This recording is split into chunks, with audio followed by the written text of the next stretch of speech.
Pour la 100e de Maison à vendre sur M6, Stéphane Plaza a décidé d'organiser une belle surprise à Emmanuelle Rivassou. Et dans l'extrait en avant-première que Télé Loisirs vous propose de découvrir, on peut se rendre compte que la décoratrice d'intérieur ne s'y attendait pas du tout. Emmanuelle Rivassou a l'habitude de subir les facéties de Stéphane Plaza.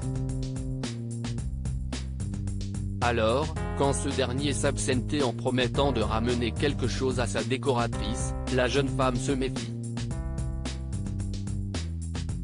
Mon petit nez de décoratrice me dit que ça sent le coup foireux, déclare-t-elle devant ses clients du jour.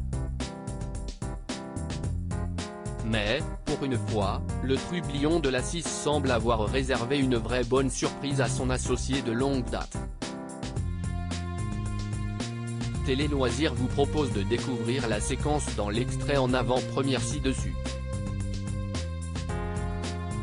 100e de Maison à vendre, Emmanuelle Rivassou étonnée par la présence de son mari. Le début des travaux commençait quand la porte d'entrée s'est ouverte. Et surprise, Gilles Lucas, le mari de la décoratrice d'intérieur, a fait son entrée dans la maison. Chanteur dans la vie, le quadragénaire n'a pas hésité à pousser la chansonnette pour souhaiter l'anniversaire de l'émission de M6.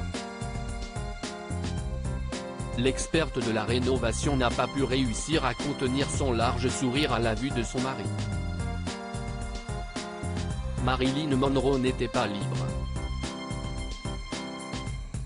Je n'ai trouvé que le mari d'Emmanuelle Rivassou, a déclaré l'agent immobilier, dans son humour toujours très potache. Après avoir échangé un moment tendre avec son amoureuse, Gilles Lucas a ensuite mis la main à la pâte pour rénover l'habitation. Emmanuelle Rivassou et Gilles Lucas, retour sur leur belle histoire. Emmanuelle Rivassou rencontre Gilles Lucas en 1999. Le courant passe immédiatement entre la jeune femme et l'artiste musical. Après avoir appris à vivre ensemble, les amoureux décident de se marier en 2006. Désormais, ils vivent dans une jolie maison située dans le sud de la France.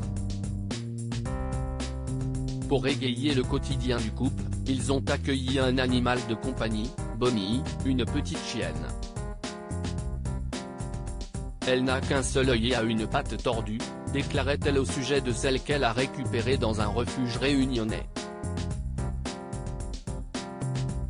Plutôt discrets ensemble dans les médias, les fans de la quadragénaire, présente depuis 2014 dans l'émission, pourront partager de plus près son bonheur. À lire aussi qui est Gilles Lucas, le mari d'Emmanuelle Rivassou, Maison à vendre ?